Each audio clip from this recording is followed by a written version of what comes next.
Welcome to UO Today. I'm Barbara Altman, Director of the Oregon Humanities Center. Our guest today is Barbara Schaffer Bacon. She directs Animating Democracy, a program for Americans for the Arts that fosters civic engagement through arts and culture. With Pam Korza, Barbara has written, edited, and contributed to several publications, including Civic Dialogue, Arts and Culture, Findings from Animating Democracy, Case Studies from Animating Democracy, Fundamentals of Local Arts Management, and the Cultural Planning Work Kit. Barbara has worked as a consultant since 1990, and prior to that served as Executive Director of the Arts Extension Service at the University of Massachusetts. An arts management educator, Barbara has served as a primary instructor for both fundamental and advanced arts management seminars. Barbara was a guest of the UO Center for Community Arts and Cultural Policy and the Arts and Administration program from April 28th through the 30th. She presented a workshop on arts-based civic engagement, as well as a community and campus forum and a roundtable talk. Barbara, thanks for coming to talk to us. Thanks, Barbara. Very glad to be here. I understand you're running a very busy schedule while you're here in Eugene and Portland, right? It's true, but I'm getting to meet cultural involved folks everywhere, and it's great. That's great. Well, we'll take advantage of the 30 minutes you've got with us to have you explain what you're doing. I wonder if you could start with a very basic question. Could I ask you to describe the mission of the Animating Democracy Initiative? It is. I'm happy to do that. We formed within Americans for the Arts, which is an organization that's concerned with all the arts for all the people, working across the country to be sure that through local arts agencies, opportunities for folks to express themselves through the arts, appreciate the arts, and participate is happening. But everyone talks all the time about the potential of the arts in terms of engaging people, and we decided to really focus on that work. So we started Animating Democracy to really highlight the work that's being done all over the country by artists and cultural organizations that give opportunities for people to participate, sometimes for the first time, in a public way, in a public setting. So our work is focused on the capacity of artists and cultural organizations to do good engagement work, and also on the visibility of that work so that local officials will support and involve artists and their cultural assets as they try to engage their citizens. So really you're bringing together two streams of energy that might be independent of each other and harnessing them together for a better result. For a better result, yeah, exactly. You know, I began to understand much better the work you do when I read some of your writing, and you have a wonderful quote from W.E.B. Du Bois. I'm going to quote that sentence. He says, he says, "Begin with art because art tries to take us outside ourselves. It is a matter of trying to create an atmosphere and context so conversation can flow back and forth and we can be influenced by each other." Exactly. So art is the catalyst that allows more meaningful conversation? It really provides that function in many respects, and you can think about that if you just think about some major motion pictures. If you think about Dead Man Walking, and the way that it raised issues of thinking about implications of the death penalty. It didn't tell anybody how to think or advocate for a particular position, but it allowed people to see all the sides of that. It created space for people to consider the issue and some background, and we see that opportunity in all the arts and through all kinds of cultural institutions. It's really that opportunity. So some art forms deliberately take on controversial topics and really place that topic in front of us in an obvious way. But there are a lot of other arts forms that we wouldn't immediately associate with civic dialogue. Well, you might not even think of music because without words, where is the opportunity for, so to speak, the dialogue? But often it is the abstract, the metaphorical. It's the space that art can create can be physical, but it also can be metaphorical. And so sometimes the story of a composer's life, the context in which music was created, the connecting it to visual imagery, music can be a very important form. Opera as a form has really taken on some tough issues over the years. The Houston Grand Opera's production of Harvey Milk, we've just got the movie Milk, but Houston Grand Opera took on the life and times of Harvey Milk a decade ago, and created an opportunity to bring that story to Texas, which was a radical thing to do at the time.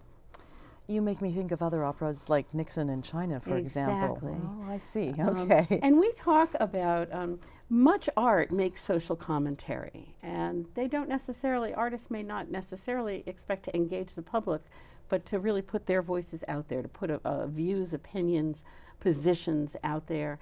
Some artists really are cultural activists. They do have positions, and they work through their creative work to engage people to address the issues that they're concerned with. And then in the middle of the spectrum are many groups who want to help create the neutral places and spaces and bring people into the conversations through their creative work. So it's a big span, and it's a big continuum, and all a part of this notion of engagement. One of the reasons why this is such a useful tool, I think, comes from an observation you make in one of your articles, Inroads, The Intersection of Art and Civic Dialogue, which you co-authored with Andrea Assef and Pam Korza. And I was struck by the sentence in which you say that democracy in its current form in the U.S. does not inspire participation by its citizens. Why is that? Well, you know, that was written before the 2008 election. And so I think that it was true then, and I fear that it could still be true, that we have a culture that encourages disengagement. And I'll cite a number of things. When we were first doing our work, supported by the Ford Foundation that was interested in this investigation, talk radio was at an all-time high. The only kind of talking there was monologue. Dialogue just really wasn't happening in the public sphere, and talk radio was kind of the iconic representation of that. But we have to look at whether things have changed through 2.0 aspects of the web, through the call to engagement by Obama and others that have seemed to have really caught on, taken spark. So we have a youth engagement at levels really that we had not seen in years. The challenge right now is how to sustain the opportunities for engagement and make it meaningful.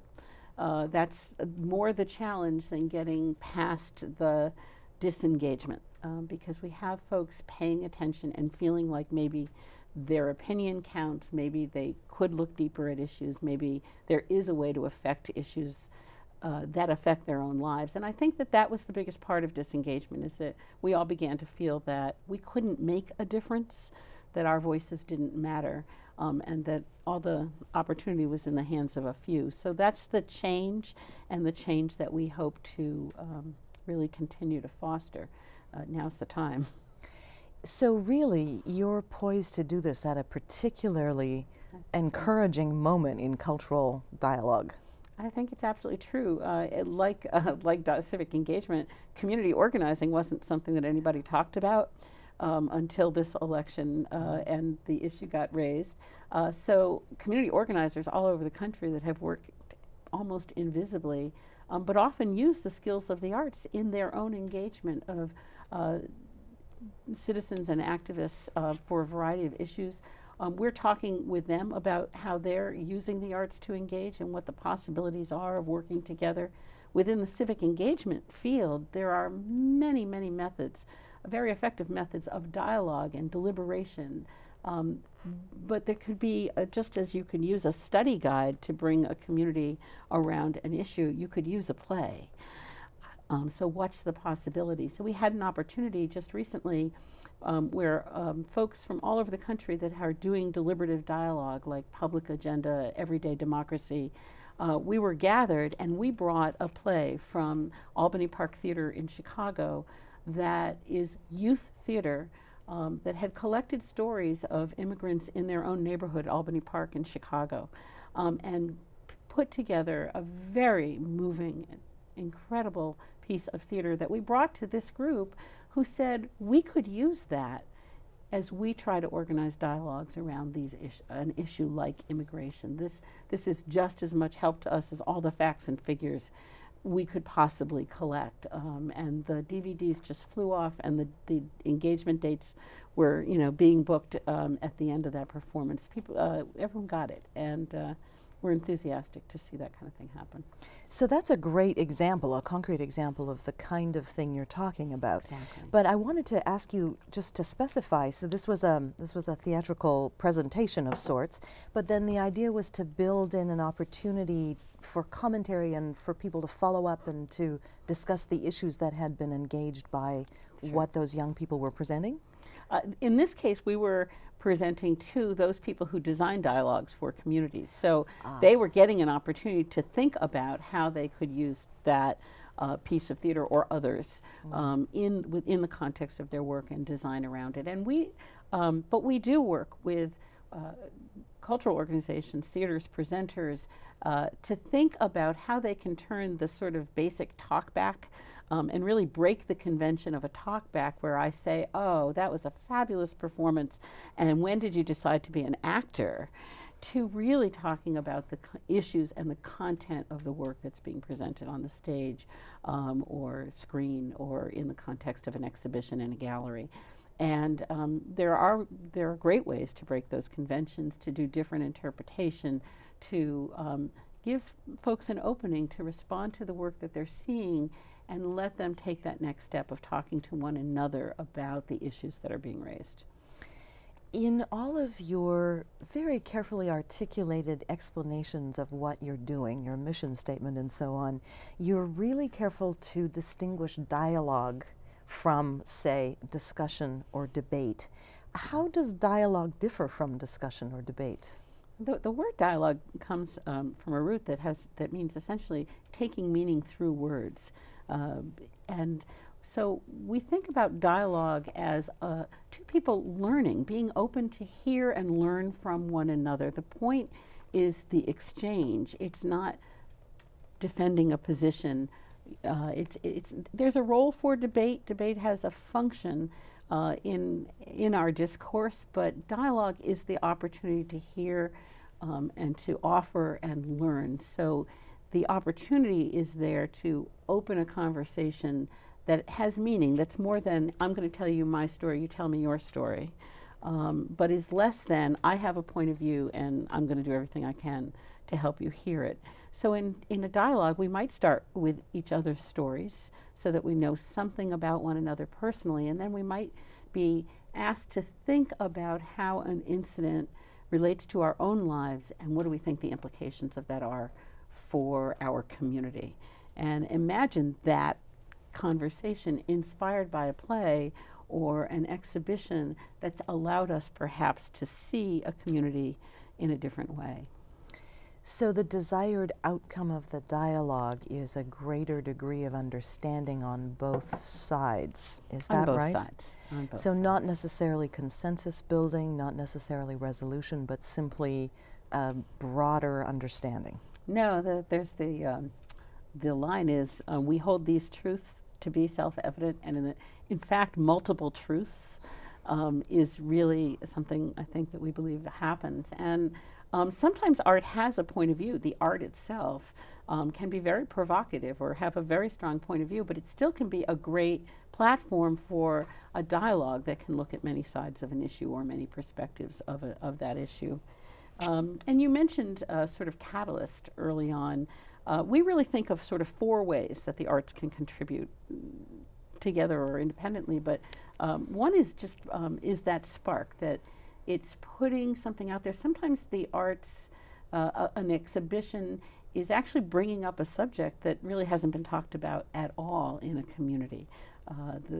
Traveling around the country for quite a while is an exhibition called Without Sanctuary, postcards that were sent depicting lynchings through the mail. And many institutions brought Without Sanctuary to their communities that were not talking about race and issues like that anymore, and re-raised the conversation through the presentation of that exhibition. So the arts can sometimes bring something to the fore. We might focus on a site in a community that has some contentious history, that maybe it was always looked at this way, but an artist looks into that history and says maybe there's another way to think about that history. So heralding and bringing forth issues, being a catalyst is an important role. The second is really being an invitation that sometimes the mode of the arts is a way that some people could choose to enter a conversation more comfortably than, say, going to a public hearing. So I'm not ready to go to town hall and state my point of view yet, but if I've been invited to my community center and I'm involved in a group of seniors that are making quilts, and in the context of that quilt making, we get to have a conversation about some of the planning issues that might affect us in our neighborhood, I might be participating there in a comfortable and safe way.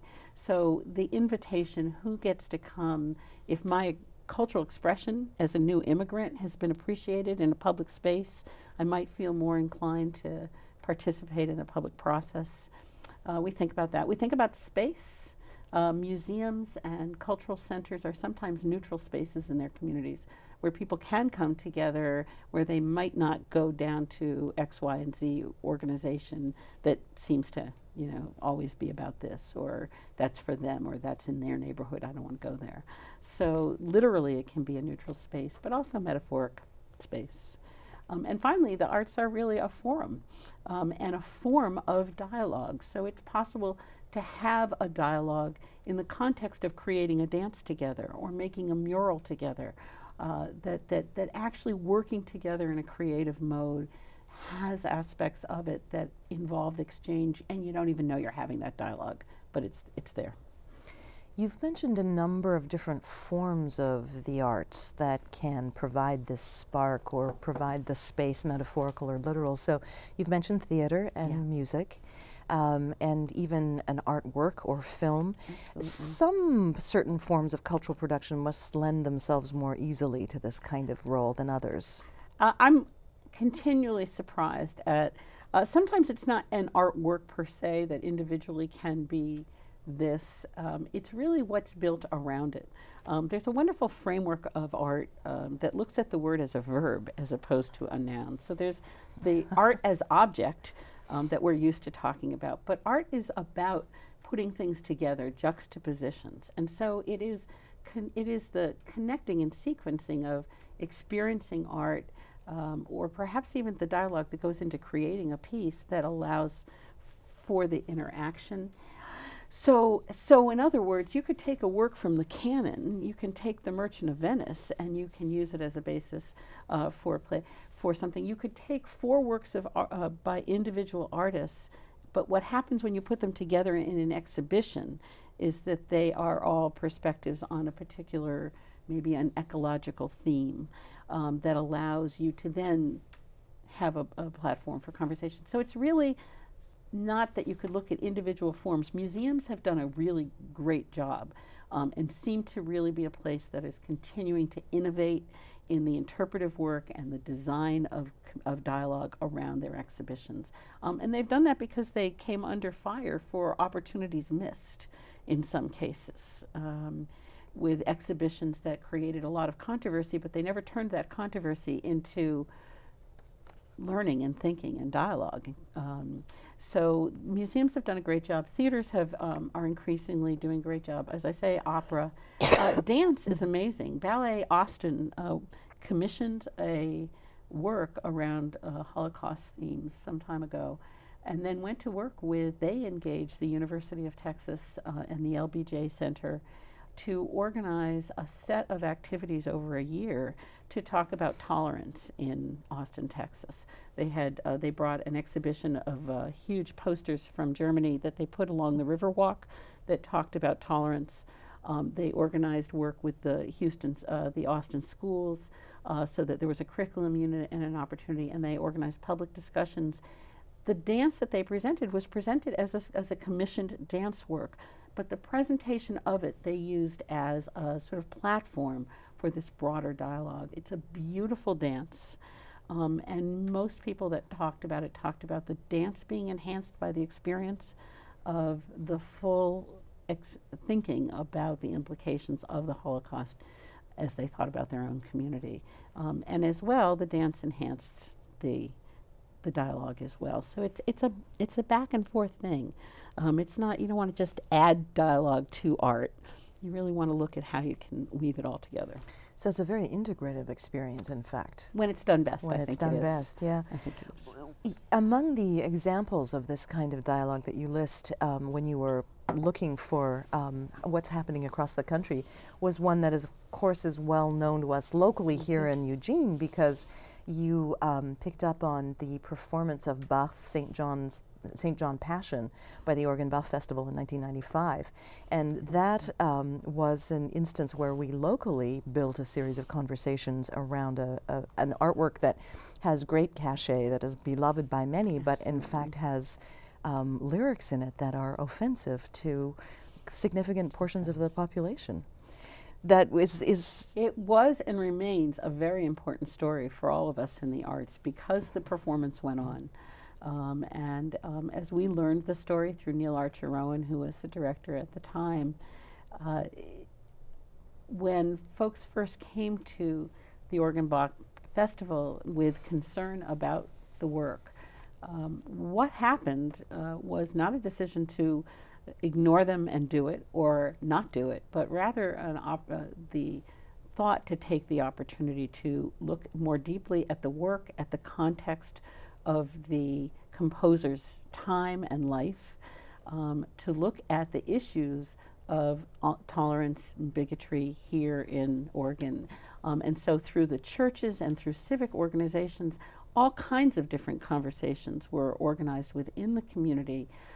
The message that I took away from learning about the story was that what was created was a place where all opinions could be entertained.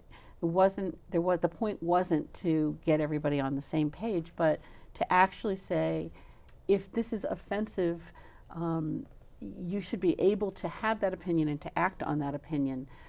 If you shouldn't be able to shut off the opportunity for someone else to hear the work. Nor do we want to ignore a great work. And so at the performances, it's my understanding that it was condoned that some people chose to come to the performance and actually stand and turn their back on the chorus at pivotal times in the text, and that was accepted and understood. And I think became a symbol of the ability of the community to tolerate a diversity of point of view and to have something happen. We have had a number of examples over recent years even where the arts have not, where the choice has been not to present. In my own community of Amherst, Massachusetts, the high school did not present West Side Story when some Hispanic youth had legitimate concerns about the way they would be depicted and how the play would go. But instead of turning it into a learning opportunity, the high school chose to just draw it back off the shelf. Merchant of Venice has been challenged in many communities. So what happened here in Eugene was a very important thing. This is a place where that kind of dialogue can be fostered, and that's an excellent example. I'm glad that you picked up on it. You have the support of the W.K. Kellogg Foundation for this work, right? We do, and W.K. Kellogg is helping us advance our learning and thinking about how do we actually demonstrate the impact and the effect of adding art to civic engagement. How do we show what particular benefits are garnered through the arts? And so we're working to look on a theoretical basis, sort of crossing the theoretical view and the practical, what we're seeing on the ground, to find some ways and the right kinds of tools that will help artists and cultural organizations really measure and report on their effect, and to put together our own case making that can help draw support for this work from more sources.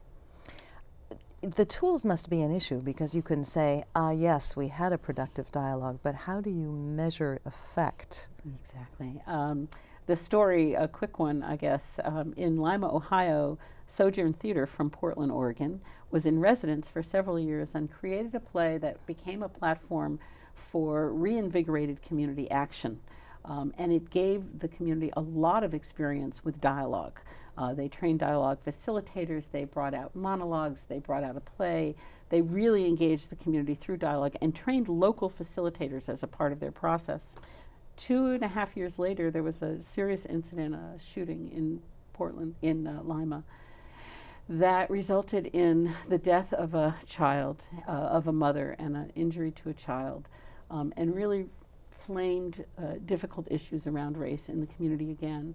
High school students were struggling with the not having any opportunities to express themselves on the issue, and the high school invited Sojourn Theater to come back and to help construct a format through the arts that would give the students an opportunity for dialogue. And the dialogue facilitators that had participated in the first project came back to the fore and got reinvigorated and helped to make it happen for every high school student to have an opportunity to talk about how they were feeling, what were the issues that were coming up in the high school around race, and what did they want to see happen.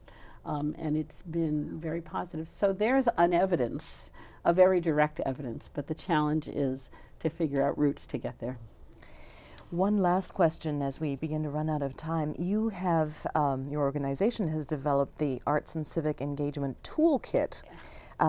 Is this being widely used now? It is just being disseminated just this year, and we're getting a great response to it. It's an opportunity for folks to just take a CD that's got all the files they need to go back and work with partners and collaborators to think about all the aspects of imagining and designing effective civic engagements in partnership, arts groups and artists with community groups and community partners. And we hope it's got all the right resources, and we're getting a great response. I'm assuming that it includes the need to protect personal emotions, to honor different points of view, that you're very careful about that aspect of it. It does, and we really encourage folks to find the resources in their community, good facilitators, and put all the pieces together. We don't think every arts group has to develop all of those capacities, but really learn how to work and find the resources and partners in their community. Well, I'm sorry to say that we're out of time. I would have loved to have heard much more from you about this. Barbara, thank you so much for talking to us. Thanks for having me here in Eugene and here on the show. Thanks. I'm really glad that you're bringing your expertise to Oregon. We've been speaking with Barbara Schaffer Bacon, Director of Animating Democracy, a program of Americans for the Arts. She was a visiting scholar with the UO Center for Community Arts and Cultural Policy and the Arts and Administration Program, April 28th through the 30th. Thanks very much for watching.